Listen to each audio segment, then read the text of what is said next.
The issue is the issues of recidivism, and we're talking to Pastor Walker about some of the issues that are generally associated with recidivism, especially supervision and the parole system. And of course, Reverend Walker, we promised that we'd give you an opportunity to continue to talk about the issue of supervision and the parole system. Let's do that now. Well, Dr. Haney, what I'm saying in no uncertain term is that the Tennessee Department of Probation and Parole is contributing to the recidivism rate as well as the individual, the offenders themselves. I mean, because if you got a structured program like the Hands of God Recovery Ministries that's designed and structured, and then you're writing to that program and you're telling them, we're going to take you off of our approved list because you have a structure, because you're helping these people, because you're helping them get their idea, you're helping them get their lives together, but because you got this fine system in place, you know, then you're not helping the people. It's not in their best interest. So, you know, this thing went on and on, Dr. Haney. This started in March of 2006. And it went on, and I talked to Garrett Tulloch on the phone, who's the Director of Field Services, and we discussed the issue about the fines. So he came to me, he said, well, okay, can you make some adjustments in the fines? I said, I'll tell you what, whatever adjustments you make into the fines, I'm okay with it, because my main thing is to help these people. So he made the adjustments. I sent him back a letter of acceptance. He said, once you do that, then we'll reinstate your program. I sent the letter back. I'm okay with it, but because I maintain my position that, you know, the fine system is not detrimental, then I get a letter back probably about a month or so later that says, you know, well, we've determined to not use your program because some of the officers feel like you have a low success rate. Now, how could they make that statement, Dr. Haney, when you consider that not one parole officer, I'm not going to say that, one parole officer, Cheryl Pullen, came out to the house one time to check on an offender, and all the other times, years or so that I've been dealing with. And they're supposed to come by periodically? I mean, I would think they would come by and you know, make sure that the person is staying in the house they say they're staying in, or working at the job they say they're working in. But my thing was this, Dr. Haney, listen, I called to try to open up a line of communication between my agency and the Department of Probation and Parole, but on every attempt, I was rejected. Betty also rejected me. Garrett Tulloch rejected me.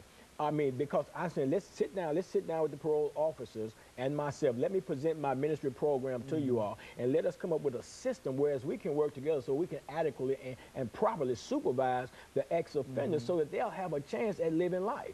Because if you don't do that, man, they're not going to have a chance at living life. But I was rejected on every hand, and to tell me that you got a low success rate when you've never been to my ministry office, you've never been to one of my houses where the offenders stay, you never sit in on any of my groups, you never had a conversation with me, a decent conversation with me. So how could you make a statement like that? What do they base that such a statement on? On nothing, Dr. Haney. What can you? I mean, what can they base it on? You never been there.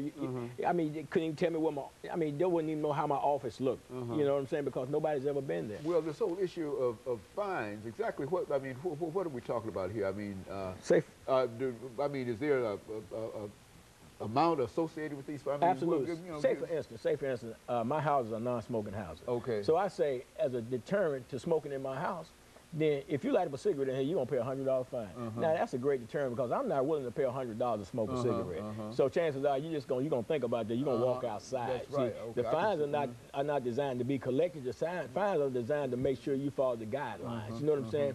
I could care less about receiving a fine, you know, and they couldn't say it's about, you know, all you want is to make money off these people. If that was the case, I would deal like a bunch of these other so-called halfway houses and charge them this large amount of money to come out, but we was bringing people out free at no cost. Well, we lost a lot of money doing that, of course, but still at the same time, we were trying to give people an opportunity because people coming out of prison, they ain't got no money, man. You know what I'm saying? They don't have money, they don't have clothes, dropped off at the bus station with a shirt on in the middle of winter or whatever, you know, so it couldn't have been about the money because it's not about finding people for money. But you think about it, Commissioner Little out there at the Tennessee Department of Correction, he's have eliminated smoking in all the prison systems, you know. That includes the correctional officers as well. Now, what would you think would happen if a correctional officer walked in there smoking a cigarette? He's going to get a fine. He's going to get terminated. He's going to get suspended. There's going to be some repercussions. So if that can be happening right there, then what's so wrong with it happening in my recovery ministry program other than the fact that here's a guy that has a complaint about your lack of supervision, so we need to get rid of the loudmouth. We got to get rid of him. Let's get him out of the way because he's a problem, he's a troublemaker, and we're not going to deal with him. We're not going to do business with him, although he's got a program that's definitely designed that's to help people. And they know it's going to help people, because how can you not help people when you've got the structure in place that's designed to help people? But then again, you got a system that's supposed to be designed to help people and ensure the safety of the community, and then they're not functioning. You know, you got the Department of Correction that goes through the process of trying to rehabilitate these people. You got parole boards that hear the cases and parole these people into society, and then you got the parole supervision system then that's failing right there in that area. You know what I'm saying? And that area,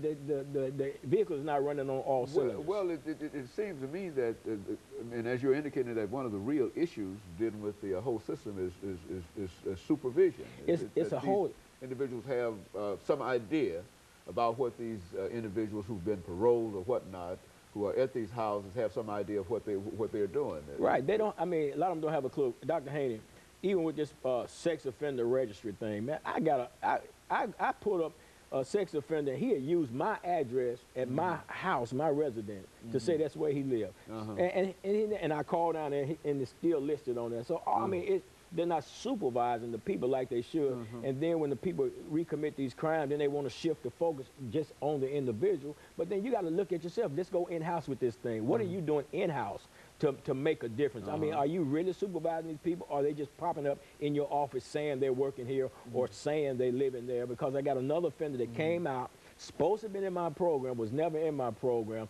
Now, then when he stopped showing up for the groups lying about being in my program, then the parole officer finally called, and I'm like, hey, he's never been here. Never been here. And this, what, 3 or 4, 5 months done passed. Well, look, and this whole issue of supervision, has it anything to do with the number of personnel that might be required? Or what, anything, even an increase in personnel would be cost effective if you kept people from going back into the system. You know, one of the things is, okay, you can go with personnel, but one of the things they say in the mission statement is to do it with least cost, you know, as possible. So if you got programs out here, then, and they structure, then, and the ones that are not structured, require them to structure themselves a little bit more, and then communicate. Communicate with the program that these individuals are paroled out into. If you open the line of communication, and see, Dr. Haney, that's all I was trying to do. All I wanted to do was open a line of communication so that you can know about my ministry and how my ministry functions, and how that we could work together to ensure the success of the parolee, rather than them going back into the system, costing the state $50-something a day, whereas they can be on parole costing the state about $2.16 or something a day, according to their numbers. Is that the way it works, that if they're on parole, it costs it's less. State, it's less. And if you can keep them out of jail at $2 a day, it's better than keeping them in jail at $50 a day. Absolutely. And see, I'm just glancing over their information that I pulled up on the internet. You know, you can go to Department of Probation and Parole, and you can pull up the annual report and stuff like that and get all that information. But you know, the thing is, it's less costly to supervise them on parole. But if you're opening a line of communication, you got all kind of halfway houses around here that people are paroling out into. But if the parole officers are not in contact with the houses, see, because the thing is, Dr. Haney, they're the parole officer. They see the parolee maybe once a month. Some of them see them once a week. I see them every day. When they're in my program, I would see them every day. So I know more about this. You could have some kind of more influence on them, too. Absolutely. By them simply being within that structure. And of course, with the people knowing that I'm in contact on a regular basis with their parole officer and with that system that they have subscribed to, then of course they're gonna walk a much narrower line. But if you just let somebody out and say, okay, we don't think this guy's right because he said he's got a fine for you if you don't come in. If you come in after the hours of curfew, then, you know, we're just going to dump him. Okay, the last minute that we have here, what would you see as a solution to this whole issue of supervision and et cetera? Would it be more people, or what? I mean, what? You know, what could possibly be done? Well, of course, the parole officer would probably say, you know, well, we need more people because our caseload, we're overloaded, and they probably are overloaded. But at the same time, if those people who are overloaded will communicate with the other people, they have another arm, they have an extension of themselves. All they have to do is make use of it. All they have to do is communicate, you know, instead of sitting down there and they got this bad taste in their mouth about halfway houses, because some of the halfway houses, how they conduct business, some of them out here just for money. That's what they for. But then you got legitimate ones out here that really want to help people. And if you open a line of communication between the agencies, and that's all I was trying to do, even though I said, Mr. Tullock, I agree with the fine system and all that stuff, but I said that the other issue, it yet remains, and we need to put together a meeting and sit down and talk. Very good. Of course, Reverend Walker, you know what time it is. Yes. Of course, let me encourage our audience to tune in again next week for another informative edition of Comments. Thank you, and